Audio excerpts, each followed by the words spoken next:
que hace tiempo, pues esto justamente lo he rescatado de una ponencia que di hace tiempo en el Colegio de Ingenieros, que se llamaba Criterios de Diseño y Construcción de Plantas Fotovoltaicas y su aplicación a la realidad nacional, ¿no? Es el caso práctico de la planta de los Alcores en Sevilla, España, ¿ya?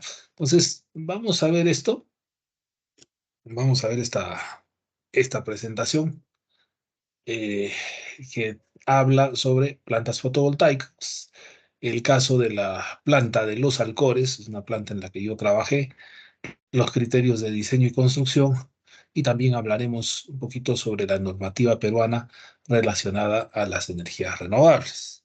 El día de mañana hay un artículo incluso que tengo guardadito aquí para ustedes que también habla sobre las subastas. Por ejemplo, una cosa que habló su compañero al final, habló sobre las subastas, ¿no? Es una cosa que ha habido la primera subasta, la segunda hasta la cuarta, pero ahí se ha quedado, ¿no? Se ha quedado con el tema de las subastas. Entonces, pero todos vamos a tocar un poco ese tema, ¿no? Entonces, para empezar, ¿no? Planta fotovoltaica. ¿Qué es una planta fotovoltaica, no? Aquí me pone que son centrales de generación de energía eléctrica que utilizan energía fotovoltaica, ¿no? Es decir, es una central de generación, ¿no? Pero así como pueden ver ustedes en la imagen, ¿no? Son centrales de generación que están compuestas pues por una inmensidad de muchas filas y filas y filas. Miren que ustedes pueden ver aquí una cantidad inconmensurable de paneles solares, ¿no? Imagínense que, como les digo, la planta solar de Majes y la de repartición tenían, cada planta, eran plantas de 20 megavatios cada una y tenían aproximadamente unos 53.000 paneles solares, ¿no? Entonces aquí, al final son centrales, como les digo, son centrales, pero que utilizan energía solar. Están constituidas por elementos de captación, elementos estructurales, inversores, cableado de baja, media y alta tensión, subestaciones y elementos de medición, ¿no? Es decir, elemento de captación, pues necesito el panel solar, ¿no? Que es en realidad el que va a convertir, ya sabemos, a través de el efecto, ¿no? En este caso, un efecto fotoeléctrico va a convertir, ¿no? Los fotones en energía eléctrica. Ahora, esa energía eléctrica es energía en corriente continua, ¿no? En principio, un panel solar genera energía en corriente continua, ¿no? Normalmente va a generar tensión, ¿no? Y va a tener también, vamos a ver mañana, que también produce una corriente, ¿no? Es decir, hay una corriente nominal y una tensión nominal. Obviamente la corriente aparece cuando tenemos carga, ¿no? Sin carga, el panel solar en vacío simplemente tiene tensión como un generador en vacío, ¿no? Pero sin embargo, cuando ya le ponemos una carga, el panel tiene una corriente nominal de operación, ¿ya? Entonces, también tenemos elementos estructurales, ¿no? Si ustedes están viendo en la fotito, ¿no? Hay unas estructuras metálicas, ¿no? Hay estructuras metálicas justamente en las cuales se soportan, ¿no? Todos estos conjuntos de paneles solares, ¿no? Entonces, básicamente pueden ser estructuras fijas, estructuras móviles, bueno, son como elementos estructurales de fijación. También tenemos los famosos inversores, que son los que van a convertir corriente continua en corriente alterna. Hay cableado de baja tensión, hay cableado de media tensión, hay cableado de alta tensión. También tenemos dentro de las plantas fotovoltaicas, en cada zona, tenemos subestaciones, ¿no? Subestaciones elevadoras y también tenemos elementos de medición y otros que son propios de los sistemas eléctricos, ¿no? Entonces, por ejemplo, para que ustedes vean este caso, este es un planito que nosotros teníamos con el cual trabajábamos, que es el plano, por ejemplo, de toda la forma que tenía la planta fotovoltaica. Esta es de la planta de los Alcores.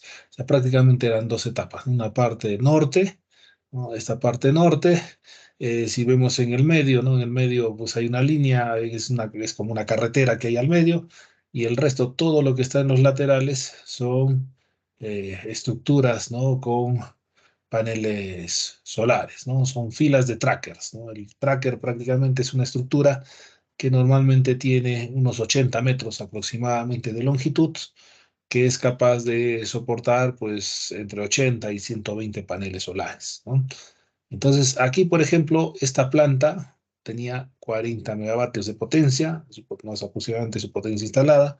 Tipo de estructura, era estructura móvil con seguidor de un eje. En total teníamos 1221 estructuras, o sea, 1221 trackers, ¿ya? Tenemos los tipos de paneles. En esta planta, por ejemplo, se habían utilizado paneles monocristalinos de 390 watts pico. En total, miren, esta planta de los Alcores tenía 102.564 paneles solares de 390 watts pico, ¿no? Los inversores trifásicos de 105 kVA de la marca Huawei. En toda la planta teníamos 385 inversores. Estos eran, miren, ahí también cuando hacemos una planta fotovoltaica hay varios criterios, ¿no? Uno, por ejemplo, es de utilizar microinversores, que son estos de 105 kVA, pero también hay otras plantas que pueden utilizar inversores centralizados mucho más grandes, ¿no? Que pueden ser del orden de los 2 MVA, 5 MVA, 6 MVA más o menos, ¿no? También eso depende, ¿no? Del criterio constructivo que se tenga. Pero bastante práctico este de los microinversores de 105 kVA. Esta planta tenía adicionalmente, estaba dividida en 7 campos fotovoltaicos, es decir, en la parte norte, aquí en la parte norte, si nosotros dividimos por la mitad, ¿no? Hacemos una división, aquí habían cuatro campos fotovoltaicos. Voy a ver si aquí puedo hacer alguna anotación con esto, a ver si me deja.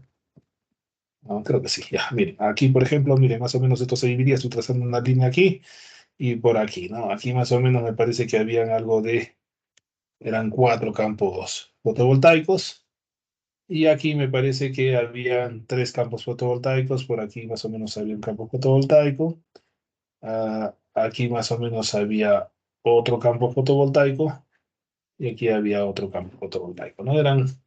Eran 7 secciones que tenía esta planta, ¿no? Entonces, cuando son plantas grandes, normalmente es como si hicieran prácticamente mini plantas, ¿no? Se divide, se subdivide cada sección y cada sección tiene su propio centro de transformación, ¿no? Es decir, tiene su propia subestación, ¿no? Aquí hay una subestación, aquí hay otra, aquí, por ejemplo, puede haber otra y aquí hay otra, ¿no? Entonces, cada campo fotovoltaico tiene su subestación. Lo que se hace en criterio es que normalmente la generación, ustedes saben que el panel solar normalmente genera tensiones de 50 voltios más o menos, ¿no? Pues son 50 voltios aproximadamente, entre 40 y 50 voltios, ¿ya? Pero lo que se hace es trabajar con mayores tensiones, ¿no? Es decir, si yo necesito con un panel solar genero, por ejemplo, 40 voltios, ¿no? Ahora imagínate, con 10 paneles yo generaré aproximadamente 400 voltios. Con 20 generaré 800, ¿no? Entonces, más o menos se hacían arreglos, strings, a lo que le llaman cadenas, de 20 paneles y cada 20 paneles se enseriaban 20 paneles para obtener una tensión de salida de 800 voltios. ¿Por qué? Porque estos inversores trifásicos, por ejemplo, los Huawei de aquí, que están aquí con 105 kVA, estos inversores trabajan con voltajes de 800 voltios aproximadamente. ¿Ya? Entonces, bueno, luego vemos eso después. Las estructuras, ¿no? Miren, es lo que yo también les mencionaba, ¿no? Una planta fotovoltaica, ustedes pueden ver ahí en la imagen, está constituida por trackers, ¿no? Estructuras, ¿ya? Normalmente estos trackers, por ejemplo, este mismo tipo de estructura es el tipo de estructura que se ha utilizado, por ejemplo, en la planta de Rubí o se ha utilizado en la nueva planta de Clemensí de 134 megavatios, ¿no? Son básicamente perfiles, si ustedes van a darse cuenta, son perfiles metálicos, ¿no? Tipo C, por ejemplo.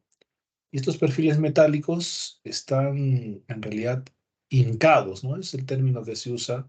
Están hincados en el suelo, ¿no? Están cimentados, podríamos decir, pero no le decimos cimentados porque en realidad aquí en estos casos normalmente nosotros no ponemos ningún tipo de zapata, normalmente no se pone ningún tipo de estructura, simplemente se clavan, ¿no? Se clavan al suelo con una máquina que es la hincadora. Entonces, normalmente cada tracker tiene 7 pilares y estos pilares, y encima de estos pilares se montan unas vigas, ¿no? Pero las vigas, pues, ¿cómo se montan? A través de estos cabezales, ¿no? Aquí hay unos cabezales que ustedes pueden ver aquí en la imagen. Este es el cabezal y sobre este cabezal es que se monta un perfil metálico cuadrado que va a servir pues de soporte a todo el conjunto de paneles, ¿no? Y los paneles, en realidad, si se dan cuenta, van montados sobre estos perfiles metálicos que normalmente vulgarmente le llaman como costillas, le dicen, estas son las costillas, ¿no? Las cuales van a soportar, ¿no? Cada uno de los paneles. Entonces, si se dan cuenta, hay paneles hacia el lado izquierdo, y hay paneles hacia el lado derecho. Entonces, por eso aquí me pone, ¿no? Las estructuras seguidor de un eje están constituidas por 7 pilares y capacidad para 84 paneles, ¿no? En este caso, según el diseño de esta planta, cada tracker, ¿no? Tenía capacidad para 84 paneles. Eh, es decir, que en cada tracker habían 3 strings, ¿no? 3 cadenas, ¿no? Vamos a eso, lo vamos a ver más adelante. Hay una diapositiva que habla sobre eso. Ahora, cada tracker, o sea, todos los paneles que tenía montado, cada tracker, un tracker, si sumábamos la potencia de los paneles, tenía 32,76 kilowatts, ¿no? Imagínense, ya solamente un tracker tiene 32, casi 33 kilowatts de potencia instalada por tracker, ¿no? Y en total en esta planta teníamos 1,221 trackers, ¿no? Entonces, es interesante, ¿no? Cada tracker, como les digo, es un módulo independiente que tiene 3 strings, ¿no? 3 cadenas que tienen una potencia, ¿no? En este caso, si nosotros dividimos, ¿no? La cantidad de paneles, seguramente será aproximadamente de unos casi 11 kilowatts cada uno. Ahora, estos trackers, ¿no? Justamente, ¿qué es lo que hace que sean que sean bastante versátiles, que normalmente van ajustando su inclinación eh, según la posición del sol, ¿no? Es decir, tienen aquí un motor, ¿no? Esto de aquí que estamos viendo aquí en la imagen, que dice el Track Smart, ¿no? El Track Smart es un motor que tiene una alimentación incluso independiente, ¿no? Ustedes pueden ver que arriba la imagen tiene su propio panel solar, ¿no? Panelito chiquito, ¿no? Entonces, básicamente es un motor de pasos, ¿no? Este motor de pasos lo que hace es, si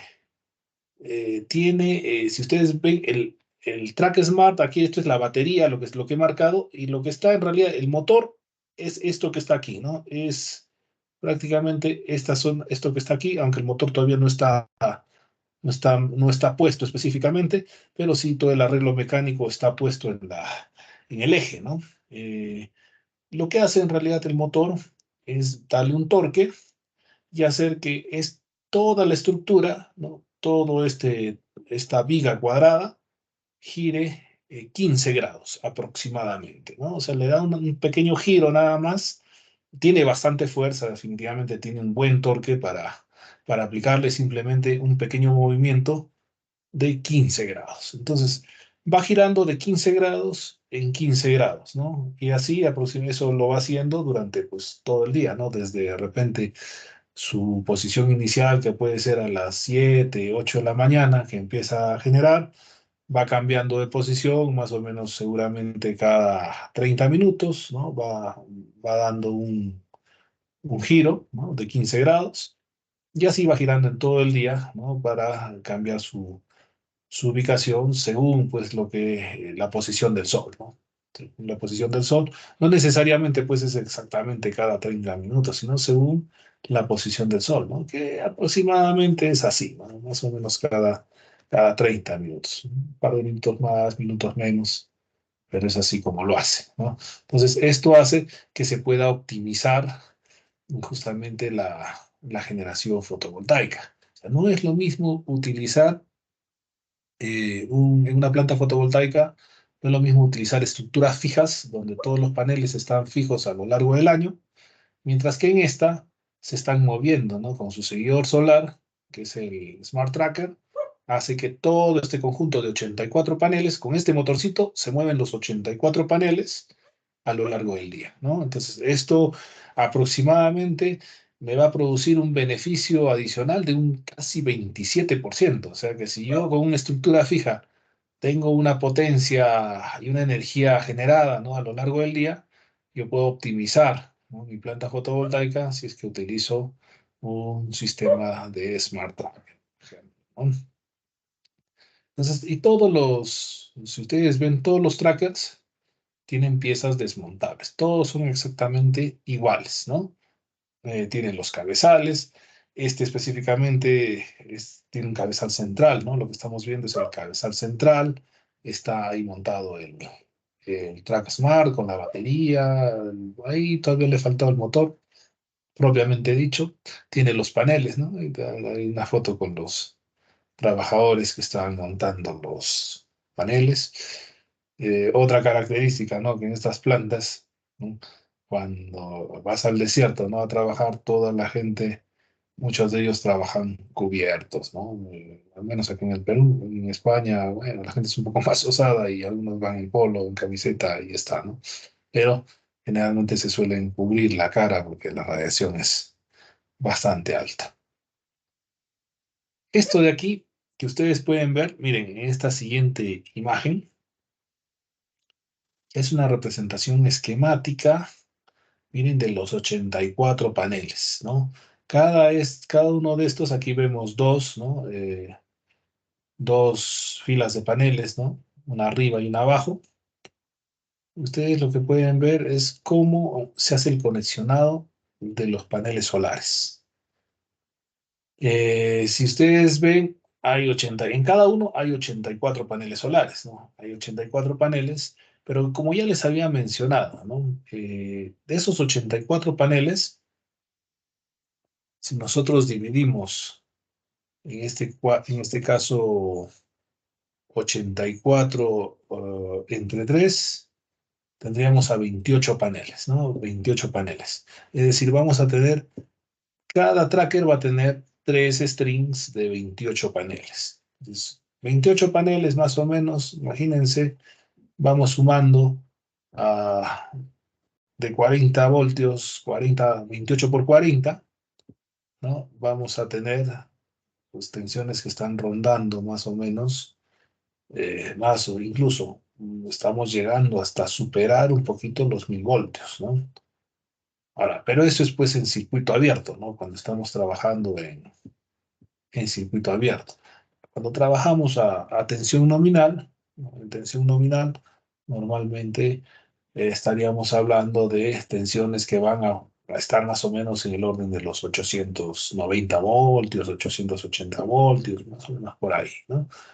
¿Y por qué trabajo con 880 voltios? Porque básicamente estos inversores, y si es que nosotros nos fijamos aquí al lado derecho, ¿no? En el lado derecho, miren, estoy marcando aquí en rojo, tengo lo que le denominan el string inverter, ¿no? Ahí tengo dos inversores, ¿no? Los moraditos son los inversores, básicamente ahí hay dos inversores y hay un AC combiner, ¿no? Un combiner box, que en este caso es una caja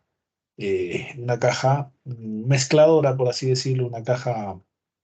El Combiner Box lo que hace es colectora, ¿no? Una caja colectora que lo que hace es recibe la energía ya en corriente alterna de los dos inversores, tiene un embarrado, y en este embarrado pues tiene 3 cables solamente colecta los cables que son más delgados que sale de cada inversor y bueno, saca tres cables mucho más gruesos, ¿no? De mayor sección, ¿no? Para poder enviarlos hasta la zona de donde está el centro de transformación.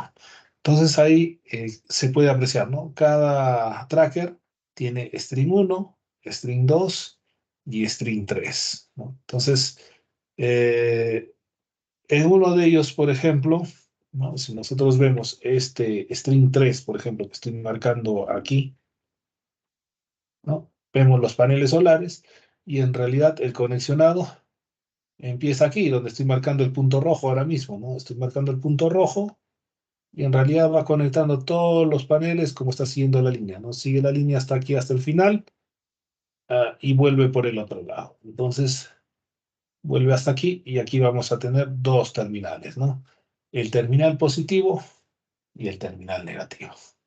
Claro, a una tensión, ¿no? Que en circuito abierto puede llegar hasta casi más o menos 1000 voltios, pero a tensión nominal está más o menos en 800 voltios aproximadamente. Y luego de ahí sale pues un circuito, ¿no? Lo que le llaman el cable de string, ¿no? El cable de string normalmente son dos conductores, ¿no? Uno de color rojo y uno de color negro. Son cables que generalmente, estos cables que van hasta el inversor, ¿no? Ustedes pueden ver que de ahí sale un circuito que va al inversor. Y estos cables normalmente son cables que pueden ser normalmente, tener un calibre de 4 milímetros cuadrados. En algunos casos, si la distancia es corta, puede ser de 6 milímetros cuadrados o incluso puede ser, si los tramos son más largos por el tema de caída de tensión, son de 10 milímetros cuadrados de sección y se van a conectar siempre, en este caso, utilizando este tipo de terminales, ¿no? Esto, por ejemplo, que estoy marcando, que dice conector multicontact, que normalmente son conectores, por ejemplo, que pueden ser de tipo MC4, o es un tipo de conexión, o también en algunos casos, Huawei, por ejemplo, trabaja con el conector Amphenol, ¿no? Amphenol es otro tipo de conector que es bastante similar, pero tiene su propio forma de conector, ¿no? En realidad. Entonces ahí, por ejemplo, de un tracker, por eso yo les decía, ¿no? Sale un string y luego salen dos strings más, ¿no? Tienes el string 2, el string 1, el string 2. Aquí está, ¿no? Podemos ver aquí el string 1, aquí está el string 2.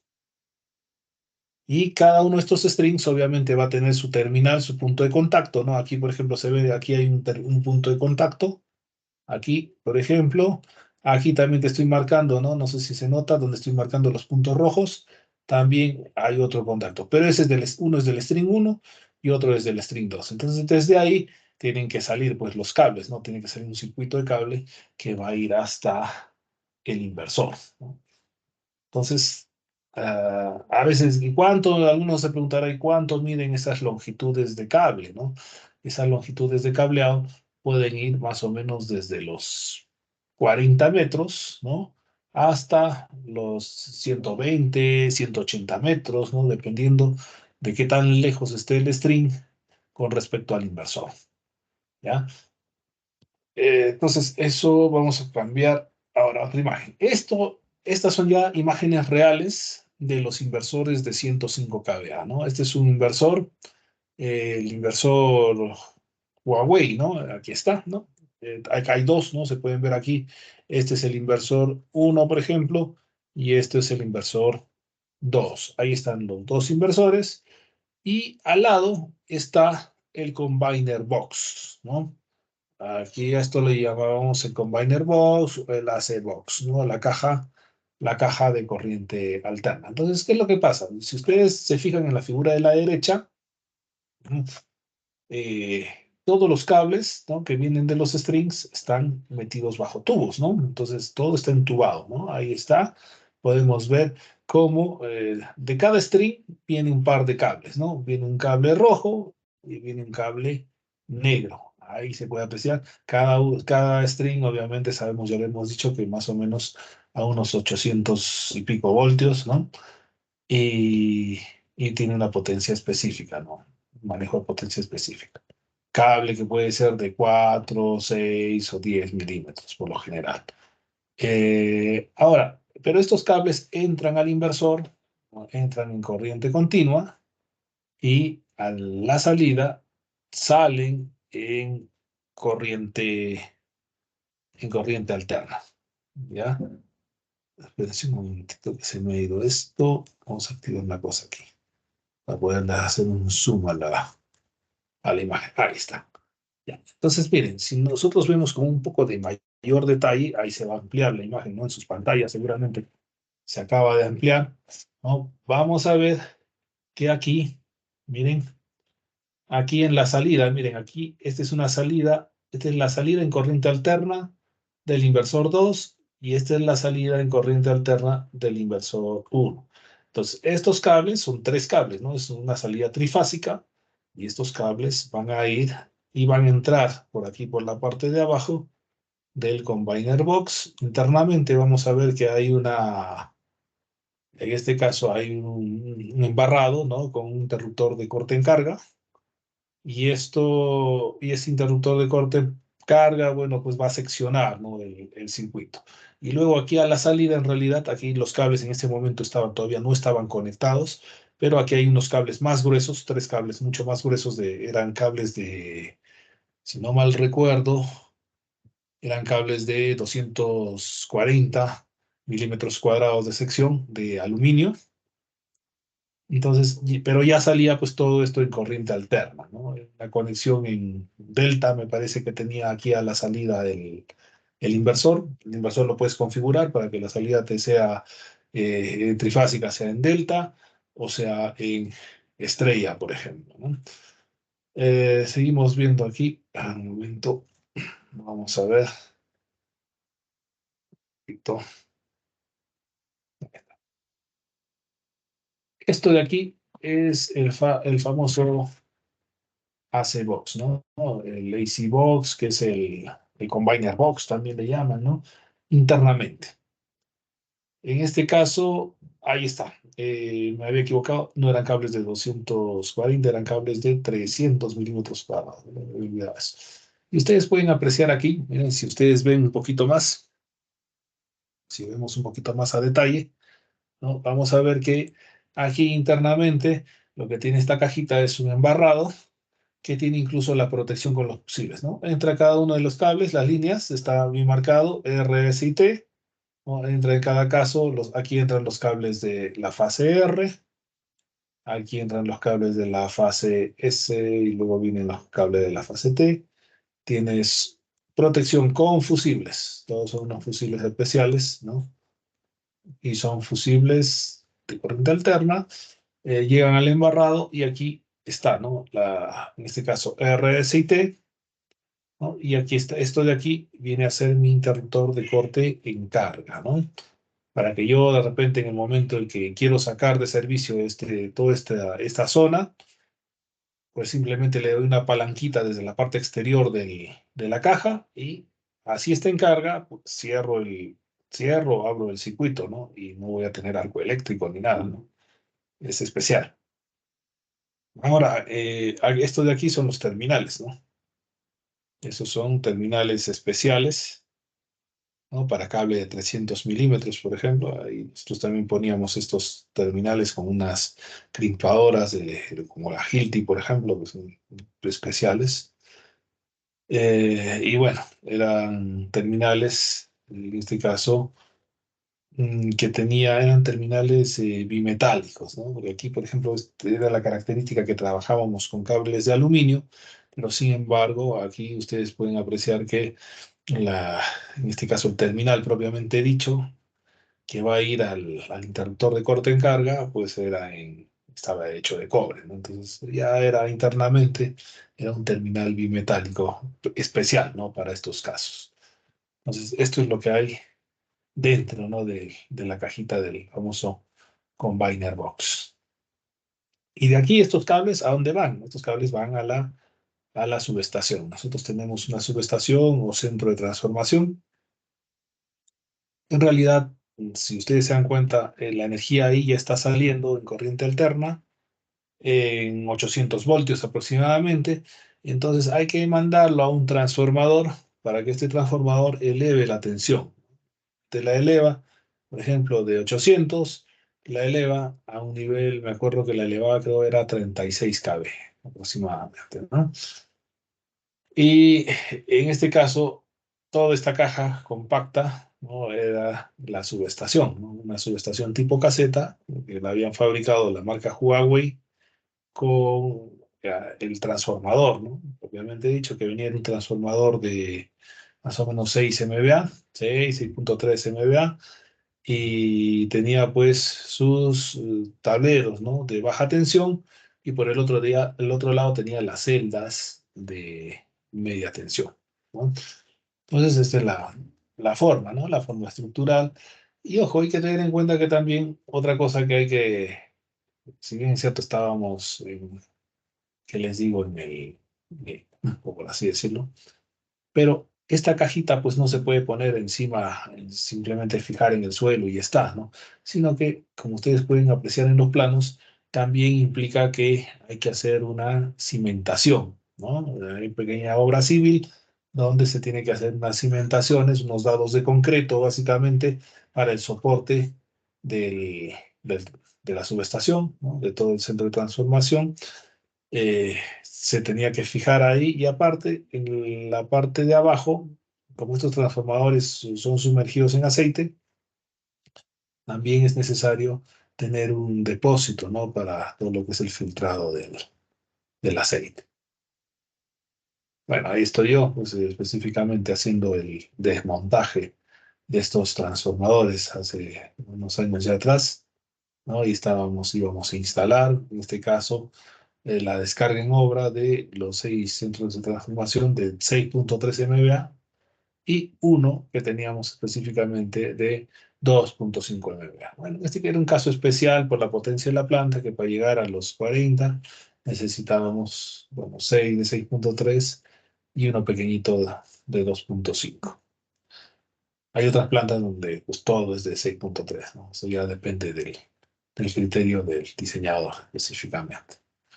Ahora, de esto, por ejemplo, si nosotros íbamos a un lado del centro de transformación, vamos a tener los cuadros de baja tensión o los tableros, como le dicen acá en Perú, ¿no? Y estos tableros, lo que tienen internamente, si nosotros abrimos, ¿no? Abrimos esto, ¿no? Estos gabinetes, vamos a tener, por un lado el gabinete, vamos a tener, miren, aquí por ejemplo teníamos, ¿cuántos? Uno, 2, 3, 4. 5 y 5, 10, 14, 16, ¿no? 16 interruptores de corte en carga. Es decir, cada de estos interruptores, ¿no? Del centro de transformación recibía un circuito, ¿no? Que ustedes, si ustedes ven estos cables, ¿de dónde venían estos cables? Los cables venían de aquí, ¿no? De aquí arriba. Estos tres cables que venían, este circuito de la caja de derivación, justamente va a conectarse al final a uno de estos interruptores de corte en carga, ¿no? Pero estos ya están específicamente dentro de la subestación, ¿no? Entonces aquí había que concentrar, ¿no? Meter todos los cables, ¿no? Que se tendían de forma enterrada y se metían a la subestación por una galería que había en la parte de abajo, ¿no? Y había que meter y empezar a conectar pues todos los terminales, todas las fases, ¿no? La R, la S, la T, conectar respectivamente, ¿no? Y aquí por otro lado estaban aquí los, ya pues con las puertas cerradas, ¿no? Estaba el tablero, ¿no? Aquí tenemos unos trabajadores que están haciendo básicamente, específicamente las tareas, ¿no? De meter los cables, de cortarlos, ponerle el terminal y todo eso. Incluso tiene un relé pues, que va a monitorizar, ¿no? Ustedes pueden ver aquí en la parte superior, ¿no? Del tablero, que también tiene su relé de baja tensión, que está monitorizando la energía, incluso tiene un interruptor, ¿no? Que puede seccionar todo esto automáticamente. Aquí estábamos, este era Francisco, ¿no? Nuestro técnico electricista que hacía el conexionado, en este caso de las celdas, ¿no? Esas son las celdas de la media tensión, ¿no? Ahí están los cables, y están los terminales que se instalaban, ¿no? En la figura de la izquierda, si nosotros vemos la figura de la izquierda, ¿no? Y le hago un zoom, aquí en esta parte inicialmente, ahí está la celda, ¿no? Y ahí están los cables, ¿no? Eran cables que eran de 240 y de 400 milímetros. En esta, no me acuerdo, en esta creo que eran cables de 400 milímetros para media tensión, los que estábamos utilizando.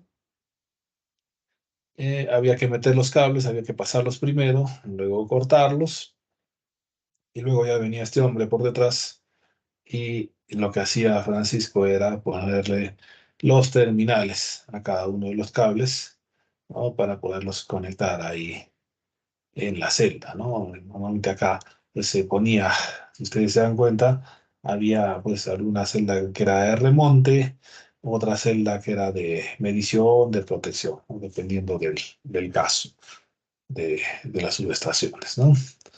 Tenían accionamiento manual y también accionamiento con un relé, ¿no? Automático.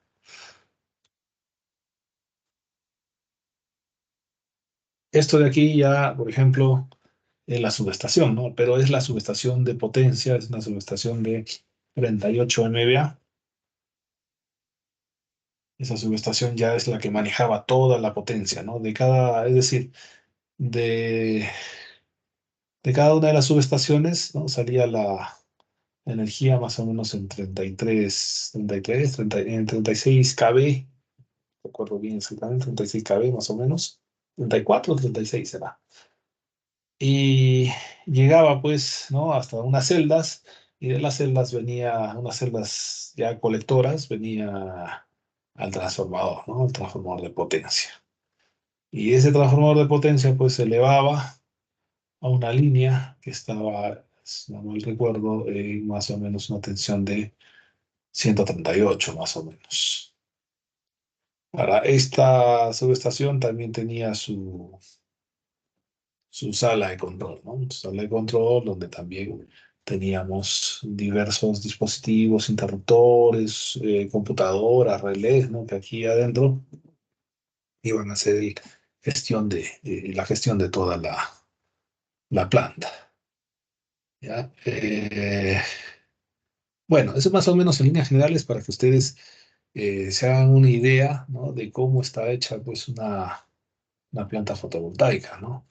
Que al final esta subestación también cabe mencionar, esta subestación es una subestación prácticamente como cualquier otra que ustedes pueden conocer, ¿no? Una subestación que tiene un transformador de servicios auxiliares, que tiene sus relés, tiene todos sus equipos, tiene su pórtico, tiene los equipos de patio, ¿no? Que vas a tener tu transformador de tensión, transformador de corriente, los pararrayos, bueno, lo propio de una subestación de potencia, ¿no?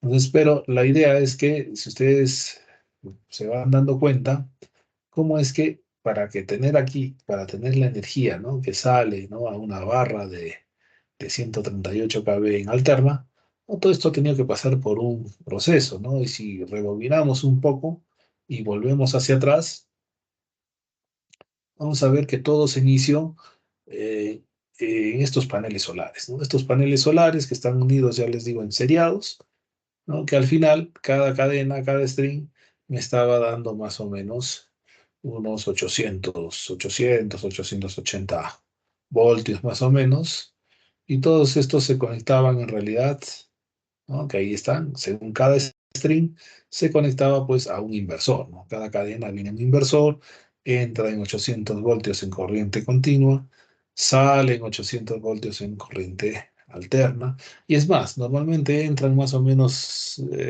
no es uniforme, o sea, hay algunos strings que te meten pues 880 voltios, otros 860, otros 850, pues dependiendo también de las caídas de tensión y esos factores. Pero sin embargo, en el inversor, a la salida generalmente tienes una salida fija de 800 voltios, ¿no? 800, me parece que era aquí, 800 voltios exactamente, ¿no? O sea, ahí estaba regulado 800 voltios para la salida, ¿no?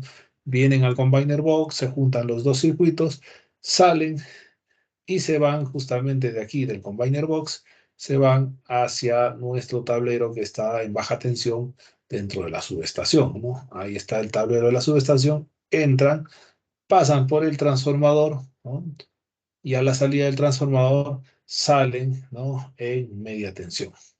Y esta media tensión justamente va enlazando una subestación con otra hasta que van a llegar, finalmente todos estos cables van a llegar a la subestación elevadora principal, ¿no? De toda la planta, la cual va a elevar la tensión pues a mayores niveles, a un 138, a un 220, 230, dependiendo, ¿no? Que sea el caso. Acá era el 138 más o menos, era el nivel de tensión. Entonces, eso, como les digo, más o menos ya con eso tienen ustedes una idea general de cómo es pues una planta fotovoltaica de potencia. Como siempre digo, no estamos hablando de juguetitos, ¿no? De repente fotovoltaicos chiquitos, ¿no? De, de 500 watts, de 1 kilo o 2 kilos, no. Estamos hablando de cosas más grandes de potencia. Y una cosa que ustedes de repente, si se han podido dar cuenta, no sé si alguien lo ha notado por ahí, en ningún momento he hablado de bancos de baterías, ¿no? Se habrán dado cuenta que jamás hablé de baterías. ¿Qué significa esto? Que aquí la generación se hace en conexión a red y todo lo que se produce se vierte a la red directamente, ¿no? Se produce en corriente alterna, se vierte a la red, pero no se almacena. Por lo tanto, no hay bancos de baterías. ¿Qué significa? Que durante la noche, o sea, apenas llega la noche, cae el sol, esta planta genera más o menos energía hasta las 5 de la tarde. Luego a las 5 de la tarde prácticamente ya es como que se apaga, ¿no? Ya no tiene la potencia nominal, sale de servicio. Entonces, por la noche prácticamente esto está no necesariamente desenergizado, ¿ah? Porque está conectado a la red, o sea, sigue conectado a la red y los inversores internamente están viendo que tienen una tensión de red. Y otra característica que tiene esto, miren, voy a volver aquí, que es importante mencionarlo. Estos inversores, para que puedan funcionar, tienen que tener tensión de la red, ¿ya? O sea, es decir, a través del transformador y todo, tiene que haber una conexión literal a la red eléctrica. Si no tienen tensión de alimentación, simplemente no funciona, ¿no? Esa es una característica que tienen estos inversores conectados a red. Entonces, no hay forma, ¿no? De que por eso que puedan, si yo tengo, por más de que esté, imagínate que tengo todo el tracker conectado al inversor, pero no tengo alimentación de la red en paralelo, no puedo trabajarlo como un sistema aislado. Es una característica que tenían estos inversores, por ejemplo, ¿no? Siempre tienen que tener la atención de red. ¿Por qué? Porque la red eléctrica es la que le manda, le marca la pauta de la frecuencia, ¿no? Le dice específicamente a qué frecuencia trabajar y también le marca la pauta del nivel de tensión al cual tiene que trabajar. Entonces, por eso es importante, ¿no? Y sobre todo también ustedes sabrán, pues, lo que son las secuencias de fase también, para que en realidad esto es como un generador, ¿no? Esto se tiene que sincronizar con la red. Es decir, para que haya inyección de energía a la red, todos estos inversores tienen que estar sincronizados. Y eso, ustedes saben que no se obtiene sincronismo si es que no hay, pues, uniformidad, pues, en la frecuencia, en la tensión y sobre todo también en la secuencia de fases. Entonces, es importante, ¿no? Y en general, todos estos sistemas que trabajan, por ejemplo, con Huawei, trabajan de esa forma, ¿ya? En los inversores grandes también, generalmente igual, también tienen la misma, más o menos la misma forma de trabajar. Siempre tienen que tener la atención de la red, ¿no? Ahí presente para que puedan activarse, ¿ya? Si hubiera alguna pregunta aquí, alguien que tuviera algún comentario, alguna pregunta, algo que le haya llamado la atención aquí. Estamos Ingeniero, abiertos a buenas la tardes. pregunta. Sí, te escucho, Rui. Ingeniero, una consultita. No veo ahí el aterramiento de los tableros y de repente no veo pararrayos por el tema de descargas atmosféricas. ¿Es necesario o no amerita? Sí, sino que lo que pasa es que planta todavía estaba en ese momento en fase de construcción, pero es una observación importante, ya, muy importante en realidad, porque una de las cosas que, si bien es cierto, no las he mencionado aquí, ¿no? Pero cuando vamos a estas imágenes, por ejemplo, y vemos aquí las estructuras de los trackers, cada tracker tiene que tener un cable de aterramiento, ¿no? Entonces, normalmente hay unos latiguillos que se ponen, son latiguillos de cobre de 25 milímetros, generalmente de cobre desnudo, ¿no? Que se van a justamente aquí, si nosotros nos fijamos, aquí hay en esta parte de abajo de aquí de la Inca, hay una ranura, ¿no? Donde normalmente va conectado, hay va un tornillo, en este caso es una tuerca, ¿no? Con tuerca, con arandela, y se fija ahí específicamente, y se pone el cable de cobre, ¿no? Hay una cosa que es importante también en la planta fotovoltaica, es todo el sistema de red de tierras, ¿no? No, yo me acuerdo que en esta planta pusimos aproximadamente unos 15.000 metros de cable de cobre desnudo de 50 milímetros cuadrados de sección, eh, para la parte, los circuitos de la media tensión, y para todo lo que son las estructuras de los trackers usábamos cables de 35 milímetros. Entonces, eso significa que cada estructura, tiene que estar conectada, ¿no? Pero normalmente no se conecta, no se conecta cada Inca, ¿no? Es decir, se conecta la primera. Normalmente la primera es la que se aterra, pero aquí internamente, aunque todavía aquí no se aprecia, no está puesto todavía, normalmente hay unos latiguillos de cable de cobre que se van a conectar entre esta Inca y entre el perfil superior, ¿no? Para darle continuidad, ¿no? Y darle una red de equipotencial. Y incluso aquí en esta parte, ¿no? Aquí, por ejemplo, ¿no ves que hay un paso normalmente de motor, le llaman a esto? Y esto que está aquí, por ejemplo, no sé si se aprecia ahí en la imagen, aquí hay como una correa, ¿no? Se puede ver que es como una correa, ya que la estoy marcando aquí. Aquí al otro lado también hay otra correa. Esos son latiguillos de cobre, ¿ah? Aunque parece mentira, es como un cobre tejido, ¿no? Incluso es un cobre anodizado especial, ¿no? Que no se va a corroer, ¿no? Ante la presencia del medio ambiente, es un latiguillo especial, ¿no? Para unir sobre todo el lado derecho con el lado izquierdo, ¿no? Entonces, es importante ahí tener claro el aterramiento. ¿Por qué? Porque el panel solar, debido al efecto fotovoltaico, ¿no? Y el efecto fotoeléctrico que va a tener, normalmente se va ionizando, ¿no? Y se va cargando eléctricamente. Todos los marcos de los paneles solares se cargan eléctricamente. Entonces, el problema es que si es que no aterras, ¿no? Toda la estructura metálica, va ganando cada vez más carga y puedes tener una sobretensión electrostática, ¿no? Que te podría dañar los mismos equipos electrónicos, te puede alterar la tensión, incluso te puede causar daños al personal, ¿no? Que está ahí, ¿no? Entonces, es una medida importante que todas las estructuras tienen que estar debidamente aterradas, ¿no? Esa es otra cosa que es importantísimo en el diseño de una planta fotovoltaica, ¿no? Un sistema de puesta a tierra. Por otro lado, ¿no? Respecto a tu otra pregunta, ¿no? El tema de los pararrayos, ¿ya? El tema de los pararrayos. A ver, eso de los pararrayos, eh, si bien es cierto, es un tema importante, pero ustedes saben que los pararrayos, lo que es el sistema de protección contra sobretensiones, eh, se va a aplicar, eh, el criterio que vamos a tener que seguir normalmente es el nivel seráunico de la zona, ¿no? En Sevilla normalmente no hay descargas atmosféricas, ¿no? No hay mucha descarga atmosférica. En España tampoco. Hay zonas en que sí, que más y que menos, ¿no? Pero por ejemplo aquí, si tuviéramos que hacer un proyecto aquí en la Sierra Central, o tuviéramos que hacer un proyecto en la selva, por ejemplo, ¿no? Donde llueve mucho, ahí lo que tendríamos que ver es, primero, el tema de las descargas atmosféricas.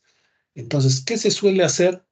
en, en proyectos, por ejemplo, como estos, ¿no? Imagínate que yo voy a, yo voy a hacer un proyecto en Huancayo, voy a hacer, no sé, en algún lugar de la selva central.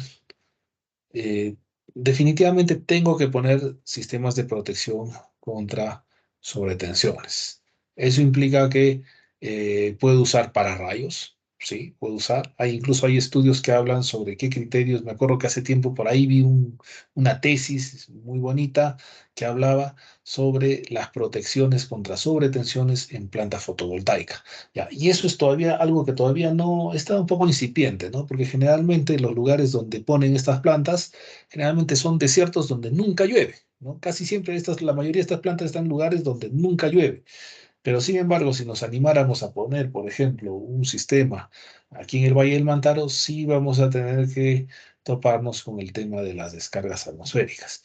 Entonces, la idea es, ¿dónde pondría yo un sistema de pararrayos o cómo lo haría, ¿no?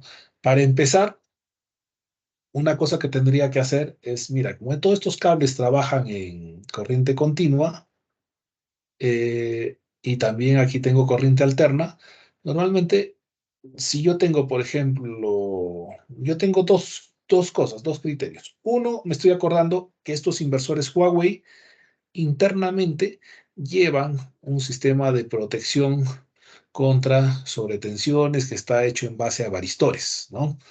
Entonces, básicamente es como un estabilizador, ¿no? Un estabilizador de tensión. Por eso que otro detalle es que cada inversor tiene que estar conectado a tierra, ¿ya? Tiene que estar aterrado.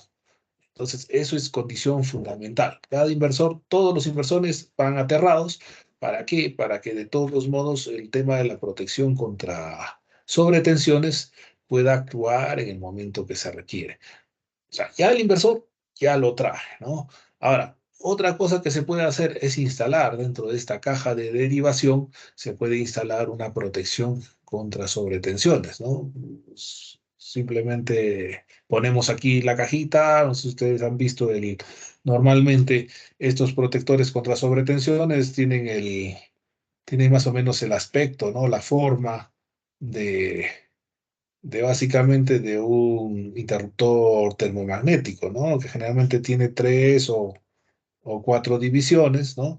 De tal forma que esto se conecta en paralelo a la red eléctrica y ahí en la parte de abajo, como si fuera un pararrayo, hay una parte que justamente va conectada a tierra específicamente, ¿no? Entonces, a pesar de que esto ya lo trae, ¿no? El inversor ya lo trae, el Huawei, marca Huawei, ya trae su propia protección, pero aquí podríamos instalar dentro de esta caja, este combiner box, podríamos meter también adicionalmente una protección contra sobretensión. Entonces, si yo estuviera diseñando de repente un proyecto, ¿no? A nivel de sierra central, de selva, yo le metería adicionalmente, le metería una protección contra sobretensiones, ¿no? Acá cabe resaltar que esta caja también, esta caja de la box también está aterrada, ¿no? También está conectada a tierra. Entonces, todo esto, acá hay unas conexiones, en realidad, acá, si hacemos un zoom, mira, a ver, no sé si logran ver, pero aquí está el cable de tierra. Miren, aquí está metido el cable de tierra.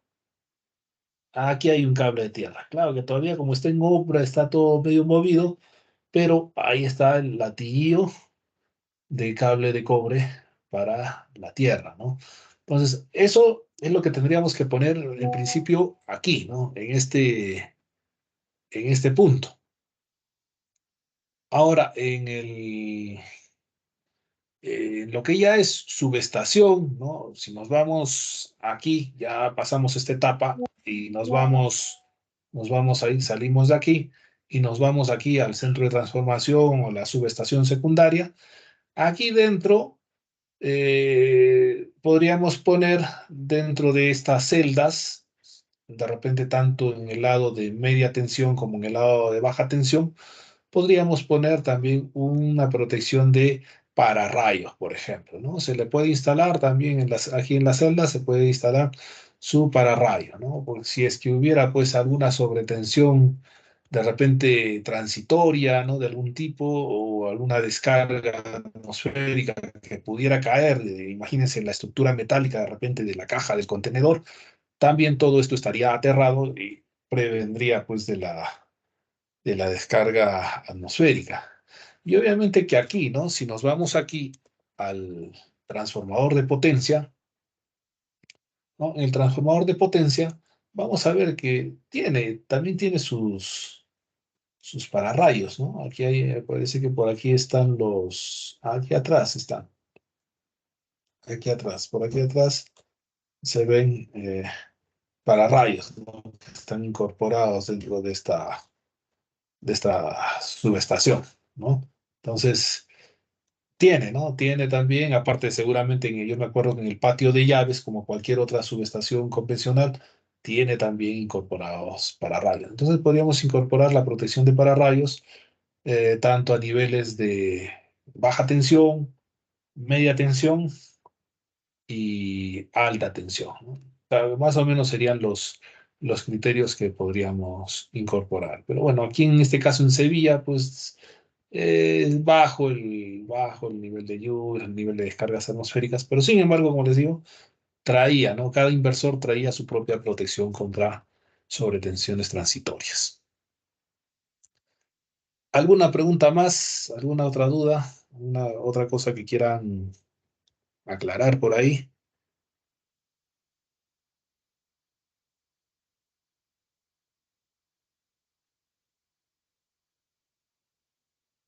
Ingeniero, una consulta. Sí, Buenas tardes. Sí, buenas ingeniero, ¿me tardes. logra escuchar? Sí, te escucho, te escucho.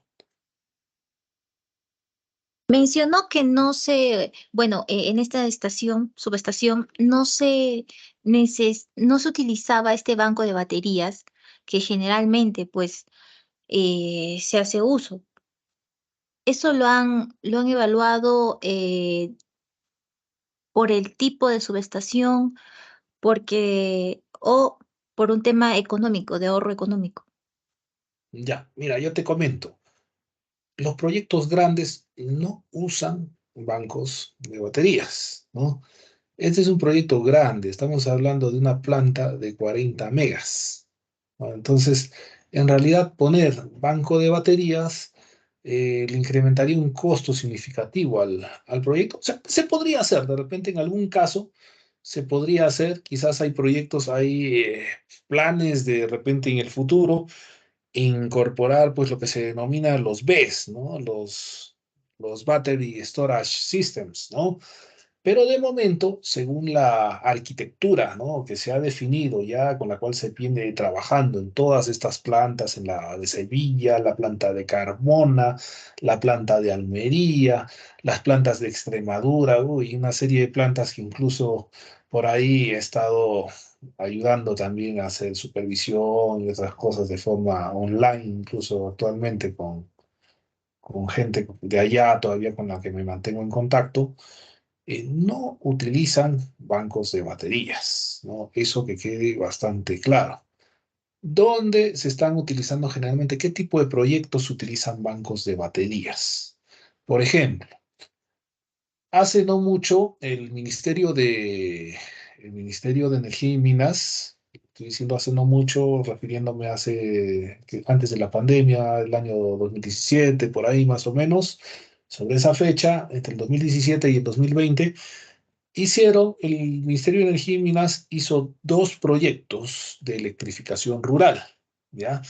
No sé si ustedes conocen el lago Titicaca o saben dónde queda, obviamente, pero las islas de Amantaní y la otra es la isla de Taquile, ¿ya? Sobre todo Taquile, pues que es una isla bastante turística, ¿no? Que se conocen ahí en esa zona del lago Titicaca. Y Amantaní también es otra isla, las islas de los Uros, por ahí, ¿no? Que son lugares que son tanto turísticos. Entonces, ahí, por ejemplo, ¿qué hizo el Ministerio de Energía y Minas? Y lo digo porque tuve un alumno mío incluso que entró a trabajar a uno de esos proyectos, al de la isla me parece que fue la isla de Taquile. Y más adelante a mí, unos arequipeños, cuando estuve trabajando en Arequipa, me llamaron para consultarme sobre un proyecto también de este tipo en la isla de Amantaní.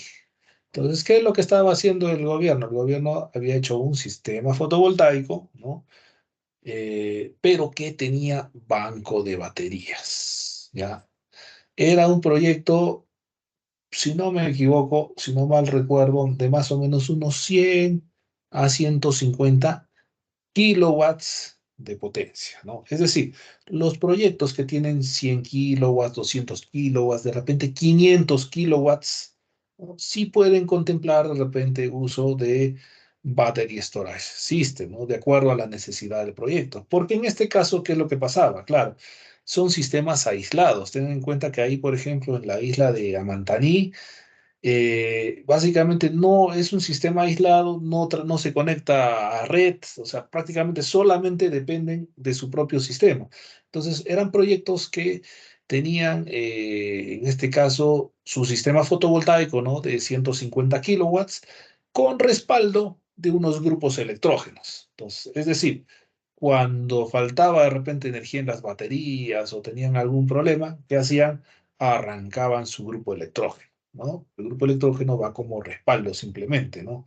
Pero de lo contrario, normalmente el sistema estaba diseñado para trabajar con los paneles solares y los bancos de baterías. Pero ojo, eso es para proyectos pequeños, ¿no? Yo le llamo entre comillas pequeños, ¿no? Porque para mí un proyecto grande, pues ya les digo, es un proyecto de 20 megas, 50 megas, 200 megas, ¿no? Son proyectos bastante grandes, ¿no?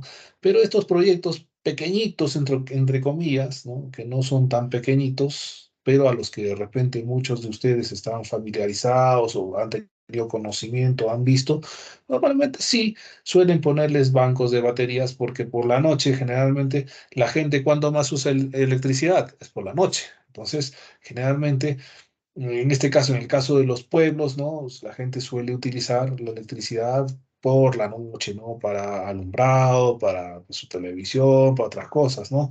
Pero lo usa por la noche. Entonces, dado que la energía solar solamente la tenemos, ¿no? En horas de sol, se ve la necesidad, pues, de tener, pues, un banco de baterías. Y ahí, eso vamos a ver el día de mañana, cómo se hace el dimensionamiento. O sea, se va a calcular en función a la cantidad de energía que yo necesito, que yo demando, cuál es mi necesidad energética. Tengo que ver cuántos días de repente de respaldo necesito en mi batería, ¿no? Hay, por ejemplo, algunos criterios en los que de repente solamente necesito medio día de respaldo, ¿no? Necesito solamente una cantidad de horas específicas de respaldo de baterías. En algunos casos necesito garantizar que haya por lo menos 24 horas de respaldo de baterías. A veces en sistemas de telecomunicaciones o sistemas que son para el ejército, por ejemplo, o para la milicia, son a veces necesario incluso que el sistema pueda aguantar, por ejemplo, más de 24 horas, ¿no? 48 horas de repente, o 36 horas, ¿no? Entonces, eso se hace en función a las necesidades energéticas, ¿no? Y, como les repito nuevamente, en los proyectos grandes, ¿no? De grandes plantas de generación, normalmente no llevan bancos de baterías. Ahora, salvo, claro, me acuerdo haber visto nosotros tuvimos hace poco en la Facultad de Ingeniería Eléctrica, ¿no? Organizamos un seminario internacional, ¿no? No sé si algunos participaron ahí, la facultad invitó, pero de todos modos les voy a compartir mañana porque hemos grabado, algunas de las ponencias han sido virtuales y otra de las ponencias de repente ha sido de forma, algunas presenciales y varias han sido virtuales, ¿no? Incluso tuvimos ponentes, llamé a varios amigos míos de España, varios españoles, que nos hablaron sobre el tema de la electromovilidad, la fibra óptica. Incluso estuvo un ingeniero que trabaja para la empresa GCZ que nos habló sobre la primera planta hidrosolar, ¿no? Y eso es interesante, el hidrosolar, ¿por qué? Porque tienen más o menos por la Sierra de Lima, hay una mini hidroeléctrica, ¿no? Es una mini central que no solamente trabaja en este caso con energía hidroeléctrica, sino lo que ha hecho también es montar, ¿no? Una mini planta de 500 kilowatts, ¿no? pero que no solamente es conectada a red, pero que tiene un respaldo de banco de baterías, ¿no? Un BESS, ¿no? Un Battery Storage System. Entonces, por ejemplo, ese caso es algo nuevo, ¿no? Es algo nuevo que se está haciendo, se ha hecho ya aquí en el Perú, tiene pocos años, en realidad poco tiempo, es un proyecto bastante reciente. Voy a buscarlo mañana, ahí tenemos en la facultad, tenemos en el repositorio, está la ponencia, ¿no? Vamos a ver si mañana lo vemos un ratito, por lo menos, para que ustedes vean este tipo de proyecto, ¿no? Donde este ponente, pues, nos hizo una presentación bastante interesante. Veremos algunos puntos clave ahí y ya lo dejaré para que ustedes de repente sigan viendo, ¿no? Con mayor detalle, ¿no? Y puedan instruirse un poco mejor, ¿no? Pero es un proyecto bastante interesante, como les digo. Entonces, pero ojo, es un proyecto pues de 500 kilowatts, ¿no? O sea, no, ni siquiera estoy llegando a un mega, ¿no? Entonces, los proyectos más o menos medianos, pequeños, ¿no? Del orden de los kilowatts o hasta un mega, podrían incorporar pues un BESS, ¿no? Un Battery Storage System. Quizás más adelante podríamos de repente hacer proyectos un poco más ambiciosos, ¿no? En los cuales ya de repente un sistema de 2 megas, de 5 megas, de repente pueda tener también su Battery Storage System, ¿no? Pero todavía eso es algo que se está evaluando, ¿no? Y hay que evaluarlo cuidadosamente porque también la parte económica juega un papel muy importante. Al final, ustedes saben, todo proyecto pues, se va al tema de costos, ¿no? ¿Es rentable, no es rentable? Hay que analizar la viabilidad financiera del proyecto. Sí, hay que ver tu BAN, tu TID, ¿no? Tienes que ver tu payback, tu ROI, bueno, pues todos tus indicadores, ¿no? Ahí, para ver si corre o no corre al final el proyecto. Y es más, hay que tener en cuenta no solamente los costos de implantación, ¿no? Sino que también hay que tener en cuenta el tema de la operación y el mantenimiento, ¿no? Ahí hay costos añadidos, por ejemplo, de operación y mantenimiento, y sobre todo si vas a en algún momento contemplar el uso de baterías, ¿no? Las baterías no, pues no duran para siempre. Entonces, es un problema que tienen los sistemas que usan Battery Storage System o baterías de litio, no sé, o algún tipo, que generalmente la duración máxima pues que puede tener el banco de baterías, ¿no? Según al menos casos prácticos, yo les comento que hemos visto con la empresa con la que yo trabajé, con Montes Extremadura, y trabajé también con Incalexa, quienes en España actualmente están dedicados un poco a este negocio, ¿no? De las plantas fotovoltaicas, y están dedicados también a lo que son los autoconsumos. Lo que se ha visto es que las baterías no duran más de 5 años, ¿no? Por más buena que sea la batería y por más buen mantenimiento que le des, no duran más de 5 años. O sea, no se le puede alargar más el tiempo de vida. Entonces, eso significa que al final, si trabajas con un Battery Storage System, bueno, pues hay que contemplar el hecho de al cuánto tiempo tendrías que cambiarlo, ¿no? O por lo menos cambiar las celdas de litio, yo qué sé, cambiarle los repuestos, por así decirlo, ¿no? No prácticamente es cambiar toda la batería, ¿no? Entonces, eso también te genera un costo, ¿no? Adicional, porque no es que la batería la pones y te va a durar los 20 o 25 años de proyecto, sino que tienes que evaluar que cada 5 años seguramente cambiarás. Entonces ya en 20 años son 4 baterías que prácticamente vas a tener que comprar, ¿no? Y la batería realmente se lleva aún son caras, ¿no? Son bastante caras actualmente.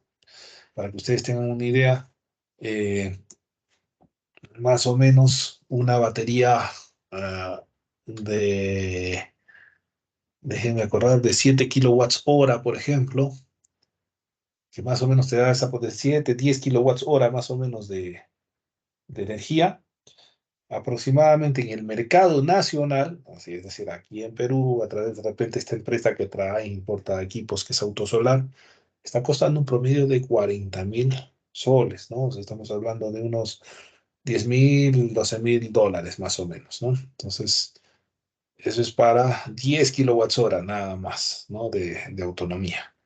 Ahora imagínense, ¿no? Obviamente que cuanto más grande también bajan los precios, ¿no? Se reducen los costos, pero de todos modos es un costo significativo, ¿no? Pero hay que tener en cuenta proyectos que son conectados a red, proyectos no conectados a red. Si es un proyecto solar no conectado a red, casi siempre lleva banco de baterías, ¿no? Pero si es conectado a red, bueno, mayormente no llevan bancos de baterías.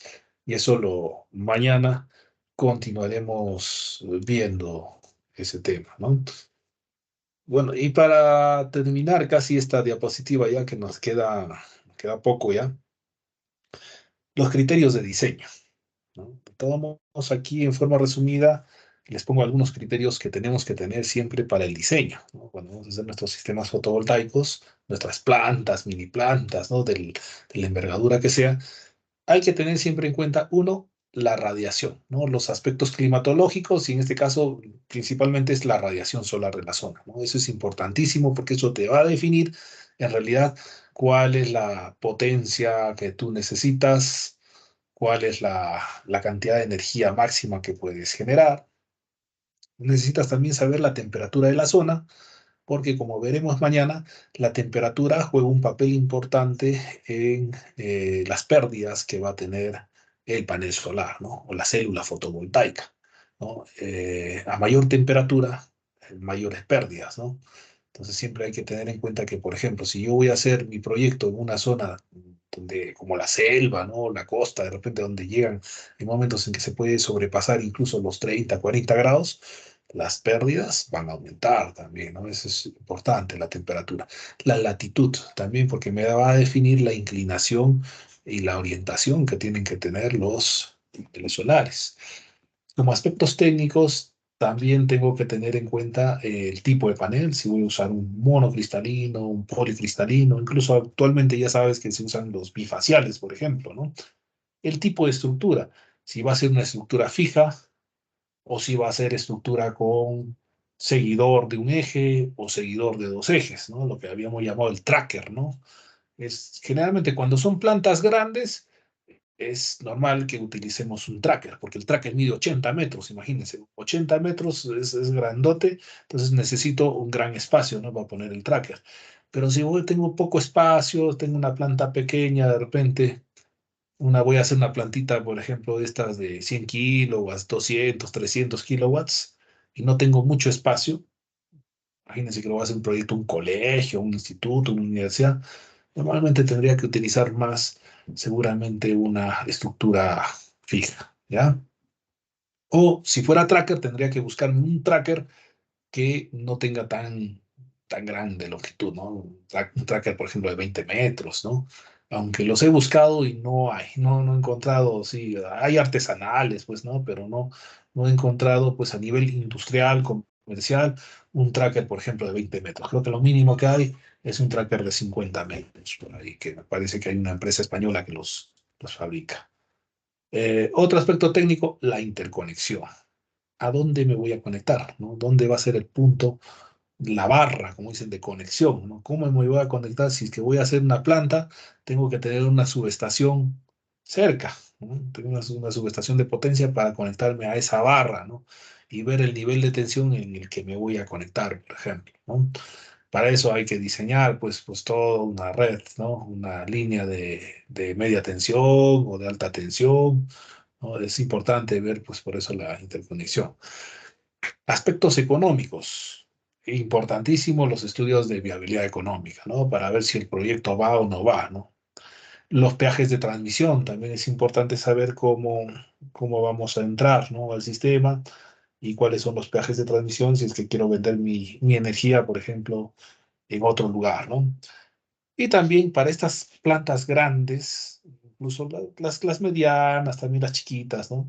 También tienen acceso a los bonos de carbono. Los bonos de carbono son, por así decir, ¿no? Son un pago de una prima internacional, ¿no? Que te van a pagar, pues, por cada tonelada de CO2 que dejas de emitir a la atmósfera, ¿no? Te pagan, pues, un monto, pues, por así decir, más o menos de 25, entre 25 y $50 por cada tonelada de carbono que se deja de emitir, ¿no? En realidad el monto no es muy grande. Bueno, es un incentivo, ¿no? Que puede servir de ayuda, por ejemplo, como para el tema del mantenimiento de la planta, ¿no? Y aspecto importante también, que parece, aunque lo hayamos puesto al último, es un tema que, como ustedes ya con la lectura que han tenido el día de hoy, se habrán podido dar cuenta que la normatividad vigente también es un criterio básico, porque todo va en base a las leyes y las normas técnicas. Cuando tenemos un sistema, en este caso un país, ¿no? que está bastante regulado, ¿no? Por ejemplo como España, como Chile, ¿no? Todos los proyectos fotovoltaicos, ¿no? corren bastante bien, no tienen mayores problemas, ¿no? Porque a veces hay subvenciones, hay apoyos, hay primas, bueno, hay una serie de cosas, hay incentivos, ¿no? para que la gente pueda invertir en energía renovable. Pero en nuestro país, por ejemplo, solamente los incentivos están dados a las grandes empresas, ¿no? A las multinacionales, por ejemplo, con el tema de las subastas, ¿no? Las subastas de energía. Pero en cambio, si vamos a hablar de los pequeños, de los microgeneradores, ¿no? Todavía no hay una ley, ¿se acuerdan? De generación distribuida, por ejemplo, que creo que salió el 2018, pero que aún a la fecha no tiene reglamento, por ejemplo, ¿no? Entonces eso está causando un impedimento para que se pueda masificar, pues, esto de la generación con energía renovable, en realidad. Entonces, como otros criterios también hay que tener en cuenta las subastas de energía, los bonos de carbono y los incentivos, y lo que es generación distribuida, ¿no? Que también siempre hay que tener en cuenta, ¿no? Eh, para el diseño, ¿no? El diseño, por ejemplo, esto, por ejemplo, ustedes si quieren ver un poquito más, esto yo hice un estudio, como les digo, en todo lo que se refiere a plantas fotovoltaicas. Y si buscan mi tesis, que está en el repositorio de la universidad, van a encontrar, ¿no? Justamente el análisis de los factores que influyen en el diseño de una planta fotovoltaica de 40 megawatts ubicada en el Valle del Mantaro como referencia, ¿no? Entonces ustedes pueden encontrar que hay algunos factores, ¿no? Como factores climatológicos, por ejemplo, en el estudio se puede apreciar que está la nubosidad, la precipitación, la radiación solar, la temperatura. Hay otros factores técnicos como el tipo de panel, el tipo de estructura, ¿no? Los factores económicos que siempre son el costo, el beneficio, la tasa de descuento, bueno. Ahora, nosotros en función, ¿no? Ya una parte de cálculo, ¿no? En realidad, yo mañana les voy a dar más o menos la metodología para que poder calcular sus sistemas. Ustedes pueden sacar, pues, ¿no? Pueden más o menos generar, ¿no? Esto, por ejemplo, que estamos viendo aquí. Por ejemplo, esto es la producción de energía que yo realicé con cuatro alternativas, ¿no? Cuatro tipos de planta mm, similares, ¿no? Pero con algunas características que cambiaban, como son el tipo de panel, como son el tipo de estructura, por ejemplo, si es fija o si es móvil, ¿no? Entonces, en función de eso, se pudo ver que existían ciertas diferencias en la producción, ¿no? Si ustedes ven, en este caso, la línea que sería la línea gris y la línea amarilla, normalmente tienen mayor potencial, ¿no? Tienen mayor generación, ¿no? Es- hay mucha diferencia en comparación, por ejemplo, es, como les digo, es casi un 27% de diferencia de generación en comparación a las líneas que son la azul y la de color naranja, que son generación con estructura fija, ¿no? Entonces, se puede calcular, ¿no? En función a la radiación solar, en función a las condiciones de la zona, se puede más o menos hacer una proyección de generación en kilowatts hora, en megawatts hora, dependiendo de la envergadura de la planta, ¿no? Ahora, para la construcción, pues siempre es importante tener en cuenta algunas actividades como son el trazo de replanteo, el movimiento de tierras, la cimentación de las estructuras, ¿no? Como en este caso vamos a utilizar hincadora, ¿no? Generalmente en estas plantas grandes se usa maquinaria, el armado de las estructuras, el montaje de los paneles solares, la excavación de zanjas para cableado de baja tensión y media tensión, ¿no? Es importantísimo. Todas las plantas tienen un gran trabajo de movimiento de tierras para lo que es simplemente el tendido de los conductores, ya sea de media y baja tensión. El montaje de los centros de transformación, o llámelo también subestaciones secundarias, el montaje de los inversores y las cajas de derivación, que también es otra actividad importante, cableado de los conductores de baja tensión, de media tensión, el cableado de los conductores solares en corriente continua y no se quedan atrás las pruebas de puesta en marcha, ¿no? O puesta en servicio, que todo lo que es el comisionamiento que al final se tiene que hacer para que estas plantas entren en funcionamiento. Ahora, estos estudios también muchas veces implican, ¿no? Que a veces hay que hacer análisis de cortocircuito y estudios de flujo de potencia, ¿no? Para hacer el modelamiento de la planta. Por ejemplo, imagínense, esta es la planta, ¿no? Que habíamos diseñado, ¿no? Y esta planta se estaba conectando pues con el sistema, ¿no? De 60 kV, ¿no? Todo el sistema de subtransmisión que tiene Electrocentro a través de la subestación de Orcotuna, ¿no? Entonces, con una línea, ¿no? Entonces se corren los flujos de potencia, se usa el D-Silent y se analiza, pues cuáles son las corrientes de cortocircuito para empezar a analizar la protección que tengo que tener, ¿no? En mi planta de generación. Y también tengo que analizar, ya que estoy metiendo una nueva fuente de generación a todo este sistema, a toda esta red de 60, tengo que analizar también cómo le va a afectar, ¿no? Este cambio, cómo le va a afectar a la potencia de cortocircuito y cómo van a variar, pues, las protecciones, ¿no? Que se tienen, los criterios para las protecciones que se tienen que tener en cada barra para que esto no interfiera, pues, en el funcionamiento normal de la planta. ¿Ya? Aquí, por ejemplo, se hicieron algunos resultados de conexión de la planta de 40 al CEIN. Se analizó, por ejemplo, la cargabilidad, ¿no? ¿Qué pasaba en cada una de las barras, ¿no? Se tiene que analizar en cada una de las barras qué pasa antes y qué pasa después. ¿Cuáles son las variaciones, por ejemplo, en la cargabilidad de las líneas? Porque cuando metes una nueva fuente de generación, si la energía antes venía por un lado, ahora viene por otro, entonces hay líneas que se van a cargar y hay otras líneas que se van a descongestionar.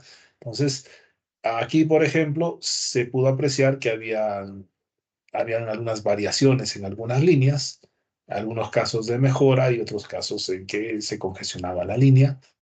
También se analizan pues las corrientes de cortocircuito, sobre todo la corriente de cortocircuito que es la más severa, la corriente monofásica, y se analizan las variaciones, ¿no? En los porcentajes de variación de corrientes de cortocircuito para cada una de las barras. Entonces, la conclusión aquí fue que no existían alteraciones significativas en la cargabilidad de las líneas del sistema de 60 kV de Valle Mantaro, y en relación a los cortocircuitos trifásicos y monofásicos, la variación de las corrientes de cortocircuito monofásico son despreciables en la mayoría de los casos y solamente en la barra de parque industrial y Runatuyo 2 disminuyen significativamente las corrientes de cortocircuito monofásico, ¿no? Es un poquito lo que había evidenciado el estudio. Entonces, eso significa que tengo que hacer pues estudios de cargabilidad, de flujo de potencia, tengo que hacer estudio de cortocircuito también si es que voy a meter al sistema pues una planta, ¿no?